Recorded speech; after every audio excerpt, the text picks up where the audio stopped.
അതാ ചോദിച്ചു ചോദിച്ചോ.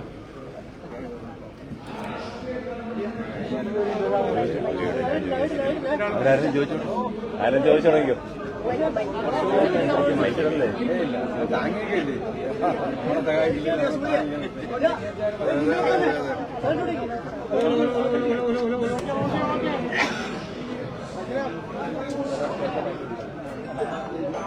നിങ്ങൾ ചോദിക്കല്ലേ, ചോദിക്കല്ലേ? കുന്നത്തൂരിൽ ഉജ്ജ്വലമായ വിജയം നേടും UDF സ്ഥാനാർത്ഥി. ഉജ്ജ്വലമായ വിജയം നേടും. വളരെ ചിട്ടയായ പ്രവർത്തനമാണ് ഇവിടെ നടക്കുന്നത്. ഞങ്ങൾ ആ പ്രവർത്തനങ്ങൾ കൃത്യമായ വിലയിരുത്തി നേരിയ വ്യത്യാസത്തിന് കഴിഞ്ഞ പ്രാവശ്യം പരാജയപ്പെട്ട സീറ്റ് വലിയ ഭൂരിപക്ഷത്തിൽ ഈ സീറ്റ് തിരിച്ചെടുക്കും. കൊല്ലം ജില്ലയിൽ ഉജ്ജ്വലമായ വിജയം UDFനുണ്ടാവും. നിരവധി സീറ്റുകൾ UDFന് കിട്ടും. ചില സ്ഥലത്ത് ടൈറ്റായി മത്സരം നടക്കുന്നുണ്ട്. അത് അവസാന ഘട്ടത്തിൽ UDFന് അനുകൂലമായി മാറും. ഒരു കാര്യം നമുക്കറിയാം, ശബരിമലയിലെ സ്വർണ്ണക്കൊള്ള കേസ് എങ്ങും എത്താതെ അവസാനിക്കുകയാണ്. മുഖ്യമന്ത്രിയുടെ ഓഫീസിന്റെ അനാവശ്യമായ സമ്മർദ്ദം SITയുടെ മീതെ ഉണ്ട് എന്ന ആരോപണം ഞാൻ ആവർത്തിക്കുന്നു. എല്ലാ പ്രതികളും സ്റ്റാറ്റ്യൂട്ടറി ജാമ്യം നേടി പുറത്തിറങ്ങിയാണ്. ഒരു തെളിവുമില്ല, നേരത്തെ തന്നെ തെളിവില്ല. തെളിവുകളെല്ലാം ഈ പുറത്തിറങ്ങിയ പ്രതികളെല്ലാവരും നശിപ്പിക്കുകയാണ്. ഏറ്റവും ഞങ്ങളെ അത്ഭുതപ്പെടുത്തിയത് CPMന്റെ ഉന്നതരായ നേതാക്കന്മാർ ഈ സ്വർണ്ണക്കൊള്ള കേസിൽ ജയിലിൽ പോയിട്ടും അവർക്കെതിരായി നടപടിയെടുത്തില്ല. അയ്യപ്പന്റെ സ്വർണം കവർന്നതിന് ജയിലിൽ കിടന്ന ഒരാൾ ഇപ്പോഴും CPMന്റെ ജില്ലാ കമ്മിറ്റിയിലുണ്ട്. എന്തുകൊണ്ടാണ് CPM നടപടിയെടുക്കാത്തത്? അവരെ ഭയന്നിട്ടാണ്. കാരണം അവർക്കെതിരായി നടപടിയെടുത്താൽ അവർ മന്ത്രിമാരുൾപ്പെടെയുള്ള മുൻ മന്ത്രി ഉൾപ്പെടെയുള്ള പേരുകൾ അവരുടെ പങ്കാളിത്തം പറയുമെന്ന് ഭയപ്പെട്ടിട്ടാണ്. മാത്രമല്ല, ശബരിമലയിൽ അഫിഡവിറ്റ് കൊടുക്കണം എന്ന് ദേവസ്വം ബോർഡ് തീരുമാനിച്ചിട്ടും തിരുത്തണമെന്ന് തീരുമാനിച്ചിട്ടും അവിടെയും ഇവിടെയും ഇല്ലാത്തൊരു തീരുമാനമാണ് ഗവൺമെന്റ് സ്വീകരിച്ചിരിക്കുന്നത്. അതായത് പണ്ഡിതരോട് ചോദിക്കണം എന്നാണ് പറഞ്ഞിരിക്കുന്നത്. അപ്പൊ ബലം പ്രയോഗിച്ച് സ്ത്രീകളെ ശബരിമലയിൽ കയറ്റിയ സമയത്ത് പിണറായി വിജയൻ പണ്ഡിതരോട് ചോദിച്ചിട്ടാണോ അവരെ കയറ്റിയത്? ആണോ? അല്ല. അപ്പോ അഫിഡവിറ്റ് തിരുത്തുമോ എന്ന് ചോദിച്ചാൽ തിരുത്തും, തിരുത്തില്ല എന്ന് ചോദിച്ചാൽ തിരുത്തില്ല എന്നുള്ള അഴകുഴമ്പൻ നിലപാടാണ് ശബരിമല വിഷയത്തിൽ സ്വീകരിച്ചിരിക്കുന്നത്. ശബരിമലയിലെ സ്വർണ്ണക്കൊള്ളയ്ക്ക് ഉത്തരവാദികളായ ആളുകൾക്ക് മുഖ്യമന്ത്രിയും ഭരണകൂടവും CPMഉം കൊട പിടിച്ചു കൊടുത്തിരിക്കുകയാണ്. അത് ഈ തെരഞ്ഞെടുപ്പിൽ വലിയ ചർച്ച തന്നെയാവും. ഈ കുടിവരവുമായി ബന്ധപ്പെട്ട് കേസെടുക്കാനുള്ള തെളിവില്ല എന്നാണ് പറയുന്നത്. UDF ഭരണസമിതിക്ക് വലിയ ആരോപണമൊക്കെ ഒരു തെളിവില്ല. കാരണം എന്താ? ഹൈക്കോടതി നിയോഗിച്ച അഡ്വക്കേറ്റ് കമ്മീഷണറുടെ സാന്നിധ്യത്തിലാണ് നടത്തിയത്. അഡ്വക്കേറ്റ് കമ്മീഷണർ അത് സംബന്ധിച്ച റിപ്പോർട്ട് ഹൈക്കോടതിക്ക് കൊടുക്കുകയും ഹൈക്കോടതി അതിനെ അഭിനന്ദിക്കുകയും ചെയ്തതാണ്. കറക്റ്റായിട്ടുള്ള നടപടിക്രമങ്ങൾ പാലിച്ചുകൊണ്ടാണ്, ദേവസ്വത്തിന്റെ മാനുവൽ അനുസരിച്ചാണ്, നടപടിക്രമങ്ങൾ പാലിച്ചുകൊണ്ടാണ് അത് നടത്തിയത് എന്ന അഡ്വക്കേറ്റ് കമ്മീഷണറുടെ സാന്നിധ്യത്തിൽ, ഹൈക്കോടതി നിയോഗിച്ച അഡ്വക്കേറ്റ് കമ്മീഷണറുടെ സാന്നിധ്യത്തിൽ നടത്തുകയും അതിനെ ഹൈക്കോടതി അഭിനന്ദിക്കുകയും ചെയ്ത. ഇത് മറച്ചു വയ്ക്കാൻ വേണ്ടിയിട്ട് അന്നത്തെ കാര്യം വെറുതെ പറയുന്നില്ല, അതിലൊരു കാര്യമില്ല.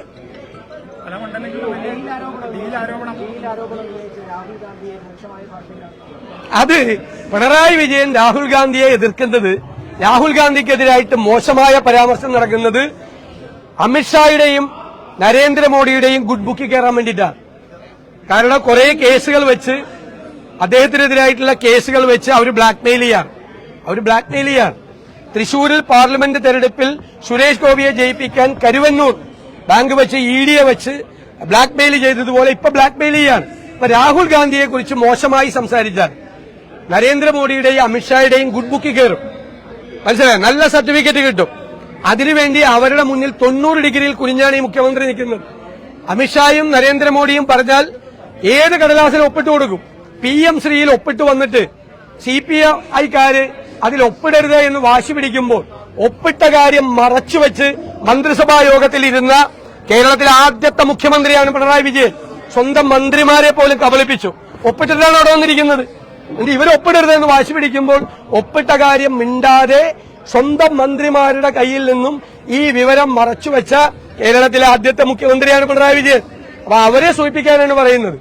ഈ രാജ്യത്തെ കൊച്ചുകുട്ടികൾക്ക് പോലും അറിയാം, ഫാസിസത്തിനെതിരായി, ഏകാധിപത്യത്തിനെതിരായി, വർഗീയതയ്ക്കെതിരായി, നരേന്ദ്രമോദി സർക്കാരിനെതിരായി സന്ധിയില്ലാത്ത പോരാട്ടം നടത്തുന്ന നേതാവാണ് രാഹുൽ ഗാന്ധി. അദ്ദേഹത്തെ വേട്ടയാടുകയാണ്. അദ്ദേഹം പറഞ്ഞില്ലേ 55 മണിക്കൂറാണ് അദ്ദേഹത്തെ ED ചോദ്യം ചെയ്തത്. എന്താ ധാരണ പുറത്താണോ?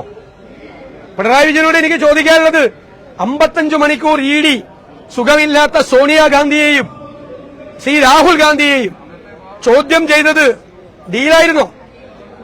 പറയുമ്പോ സൂക്ഷിച്ച് നിങ്ങൾ പറയണം. നിങ്ങളായിക്കോ, നിങ്ങൾ അവരുടെ നല്ല പുസ്തകത്തിൽ കയറി ഈ കേസിൽ നിന്നെല്ലാം തലയൂരാൻ നോക്കിക്കോ. പക്ഷെ രാഹുൽ ഗാന്ധിയുടെ നേരെ വേണ്ട. അത് രാജ്യത്തെ ജനങ്ങൾക്ക് മുഴുവൻ അറിയാവുന്ന കാര്യമാണ്.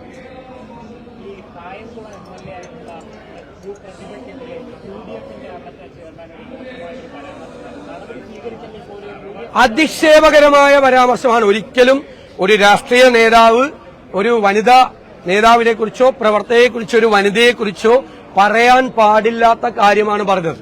പക്ഷേ അതറിഞ്ഞ് മണിക്കൂറുകൾക്കകം അയാളെ പുറത്താക്കി മുസ്ലിം ലീഗ്. ഞാൻ മുസ്ലിം ലീഗ് നേതൃത്വത്തെ, ഇന്ത്യൻ യൂണിയൻ മുസ്ലിം ലീഗ് നേതൃത്വത്തെ ഞാൻ അഭിനന്ദിക്കുന്നു.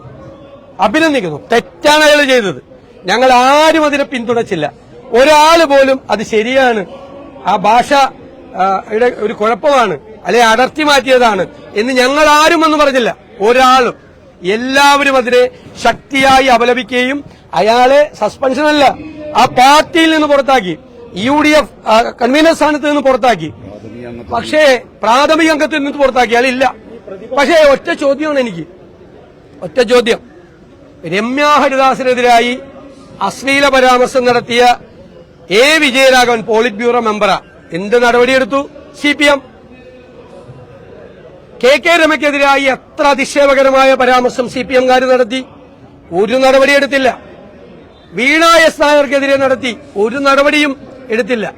ഏറ്റവും അവസാനം പുതുപ്പള്ളി തെരഞ്ഞെടുപ്പ് കാലത്ത് ഉമ്മൻചാണ്ടിയുടെ മകൾ അച്ചുമ്മനെ കുറിച്ച് വളരെ മോശമായ പരാമർശങ്ങൾ നടത്തി.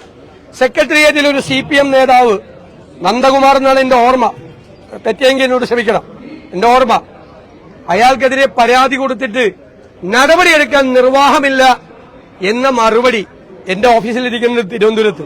എന്നെ കൊണ്ട് പറയിപ്പിക്കരുത്. ഉമ്മൻചാണ്ടിയുടെ മകൾക്കെതിരായി അധിക്ഷേപകരമായ പരാമർശം നടത്തിയ സെക്രട്ടേറിയറ്റിലെ CPM നേതാക്കൾക്കെതിരെ നടപടിയെടുത്തില്ല. ഈ വിജയരാഘവനെതിരെ നടപടിയെടുത്തില്ല. ഇനി മാധ്യമപ്രവർത്തകർ, ആഷോ എന്ന് പറയുന്ന SFI നേതാവ് പരീക്ഷ എഴുതാതെ ജയിച്ചെന്ന് റിസൾട്ട് വന്നപ്പോൾ അത് റിപ്പോർട്ട് ചെയ്ത അഖില നന്ദകുമാറിനെതിരായി നടത്തിയ പരാമർശം എന്താണ്? ഏഷ്യാനെറ്റിലെ സിന്ധു സൂര്യകുമാറിനെതിരായി നടത്തിയ പരാമർശങ്ങൾ എന്താണ്? സ്മൃതി പരുത്തിക്കാടിനെതിരായി നടത്തിയ പരാമർശങ്ങൾ എന്താണ്? മാധ്യമപ്രവർത്തകർ, വനിതാ മാധ്യമ പ്രവർത്തകരെ അധിക്ഷേപകരമായ അശ്ലീലകരമായ പരാമർശങ്ങൾ നടത്തി ഇവര് വേട്ടയാടിയപ്പോ ഇവരൊക്കെ എവിടെയായിരുന്നു? പക്ഷെ ഞങ്ങൾ അങ്ങനെയല്ല. ഞങ്ങൾ മണിക്കൂറുകൾക്കകം ആണ് നടപടിയെടുത്തത്. അതൊക്കെ നിങ്ങൾ ഇത് കൊടുക്കുമ്പോ അതുകൂടി കൊടുത്താൽ മതി. ഞാനതിപ്പോ പറയുന്നില്ല. ഇപ്പൊ അവരൊരു ഇരയായി നിൽക്കുന്ന സമയത്ത് ഞാൻ ഇതിന്റെ ഇത് കുറയ്ക്കാൻ വേണ്ടിയിട്ട് ഞാൻ അവരെ കുറിച്ച് ഒരു വാക്കും പറയുന്നില്ല. അത് നിങ്ങൾ മാധ്യമപ്രവർത്തകരെ കുറിച്ച് അവര് പറഞ്ഞിരിക്കുന്നത് നിങ്ങൾ തന്നെ തൊട്ടപ്പുറത്ത് ഇട്ടുകൊടുത്താൽ മതി. മനസ്സിലായി? ഞാൻ ഈ പറഞ്ഞ കേസുകളെല്ലാം പോളിറ്റ് ബ്യൂറോ മെമ്പർ തൊട്ട് സാധാരണ പ്രവർത്തകർ വരെ സ്ത്രീകളെ അപമാനിച്ചിട്ട് ഏതെങ്കിലും ഒരുത്തരെതിരെ നടപടിയെടുക്കാത്ത CPM-മാർ ഞങ്ങളെ കണ്ടുപഠിക്കണം. CPM ഒരു വിജയത്തെ ബാധിക്കില്ല. ഇതാണ് ജനങ്ങൾ പറയുന്ന. ഇതാണ് UDF കണ്ടോ? മണിക്കൂറുകൾക്ക് നടപടിയാണ്. ഇതാണ് ചോദ്യം. ഞാൻ ഈ രാഷ്ട്രീയത്തിൽ പ്രവർത്തിക്കുന്ന ലതിക സുഭാഷിനെതിരെ VS അച്യുതാനന്ദന്റെ പരാമർശം എത്ര എണ്ണമാണ്? ഒരു അര ഡസനാണ് ഞാനിപ്പോ പറഞ്ഞത്, അര ഡസൻ. പിന്നെ നിങ്ങളുടെ വനിതാ മാധ്യമ പ്രവർത്തകർക്കെതിരായിട്ട്, നിങ്ങളുടെ സഹോദരിമാർക്കെതിരായി നടത്തിയ പരാമർശം ഇല്ലേ?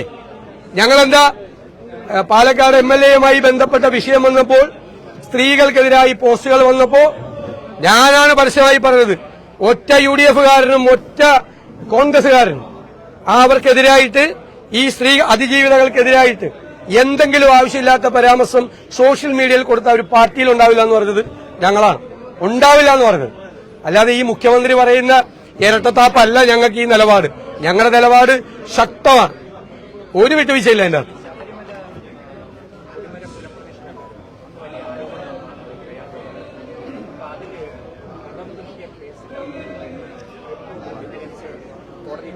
ആ ഒന്നുമില്ല അതിനകത്ത്.